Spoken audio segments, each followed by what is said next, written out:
ثواب لیا ہے، ہمیں لے کے دیا ہے، تو میں نے کہا پتہ یہ چلا اس پہ ہمیں ناز نہیں کرنا چاہیے، اور امام مسجد کے خلاف ہمیں بک بک کرتے ہوئے شرم کرنی چاہیے۔ ارے جب مسجد میں ہم جاتے ہیں، امام کو دیتے کچھ نہیں ہے، امام سے لیتے بہت کچھ ہے، امام کو دیتے کچھ نہیں ہے، امام سے لیتے بہت کچھ ہے۔ ابھی یہ جمعرات کو مدینہ ٹون بیان تھا، وہ عنوان تو میں چھیڑتا نہیں ہوں، میں نے ایک چھوٹا سا جملہ کہا، میں نے کہا کبھی تہجد گزار مقتدی اس امام پہ فخر کرتا ہے کہ جو امام تہجد نہیں پڑھتا، یعنی میں تو رات کو 2:30 بجے اٹھا، میں نے تہجد پڑھے ہیں، یہ مولوی تو 5 بجے اٹھا، وضو کیا 5:10 پہ جماعت کرا دی ہے، میرا اس کا کیا مقام ہے؟ ہمارے اس کا جوڑی کوئی نہیں ہے۔ میں نے کہا نا تو بالکل بات ٹھیک کہتا ہے، تیرے اور امام کا جوڑ کوئی نہیں ہے، ایک نماز نفل ہے، ایک نماز فرض ہے، اگر نفل حضر ہو جائے ایک فرض کے برابر نہیں ہے۔ میں نے مانا تو نے تہجد پڑھے ہیں، تیرے امام نے نہیں پڑھا، لیکن جو تیرا فرض قبول ہوا یہ محنت تیری نہیں ہے، یہ میرے امام کی ہے۔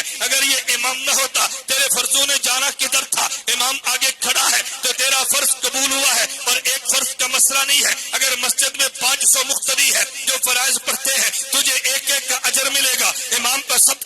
کا امام کو اجر ملے گا، اس لیے کہ امام نے قرآن پڑھ کے خدا سے اجر لے کے تجھے دینا ہے، تجھے نفلوں پہ ناز ہے، امام کو تیرے 500 فرضوں پہ ناز ہے، کوئی فرض اور نفل کا تو جوڑی کوئی نہیں ہے۔ اس امام کے خلاف تیری زبان چلی کیسے ہے؟ میں مثال دیا کرتا ہوں، یہاں تمہارے فیصل آباد سے کراچی کراکرم کی ٹرین جاتی ہے، ملت ٹرین جاتی ہوگی، تم نے ٹرین کو دیکھا ہوگا، اگر انجن کو دیکھو انجن میں کوئی اے سی لگا نہیں ہے، لیکن پچھلی بوگیوں میں دیکھو تو اس میں اے سی لگا ہے۔ کوئی بندہ کہہ سکتا ہے نہیں بھائی بوگی انجن سے اعلیٰ ہے، انجن کو دیکھو تو اس میں تو اے سی نہیں ہے، لیکن پیچھے ڈبے میں دیکھو اے سی لگا ہے۔ میں نے کہا کم عقل، اگر یہ انجن فیصل آباد سے چل کے کراچی نہ جاتا تیرا اے سی والا ڈبہ کیسے جاتا؟ میں نے مانا تو تہجد پڑھا ہے، تیرے امام نے نہیں پڑھا، لیکن یہ بغیر تہجد والا اگر یہ ڈبہ نہ چلتا تیرے فرض خدا کے دربار میں کیسے جاتے؟ مجھے تعجب اس بات پر ہے، انجن کی حیثیت کو مانتا ہے، اپنے امام کی حیثیت کو ماننے کے لیے تیار نہیں ہے۔ میں بتا یہ رہا تھا کہ مسجد میں گیا،